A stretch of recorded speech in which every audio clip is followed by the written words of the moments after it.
ভাল পোৱাই আছিলে। আমি তথাপি সমাজৰ যোগেদি আমি বিয়া দিছিলোঁ, কিন্তু সেই ভাল পোৱা মিছা আছিল।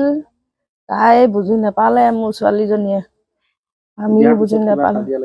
বিয়াৰ পাছত প্ৰথমে ভালেই গৈছিলে, কিন্তু এদিন কাজিয়া কৰিছিলে মাঘৰ বিহুত শাহুৱেকৰ লগত থাকোঁতে।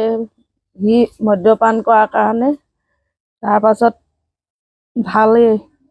তাৰপৰা যেতিয়া ফেব্ৰুৱাৰীৰ পৰা নামৰূপৰ কোৱাৰ্টাৰত থাকিবলৈ লৈ পঢ়াৰ কাৰণে ছোৱালীজনীয়ে যাবলৈ বিচৰা নাছিলে কোৱাৰ্টাৰলৈ। তাই ঘৰৰ স্কুটি নি ল'ম বুলি কৈছিলে।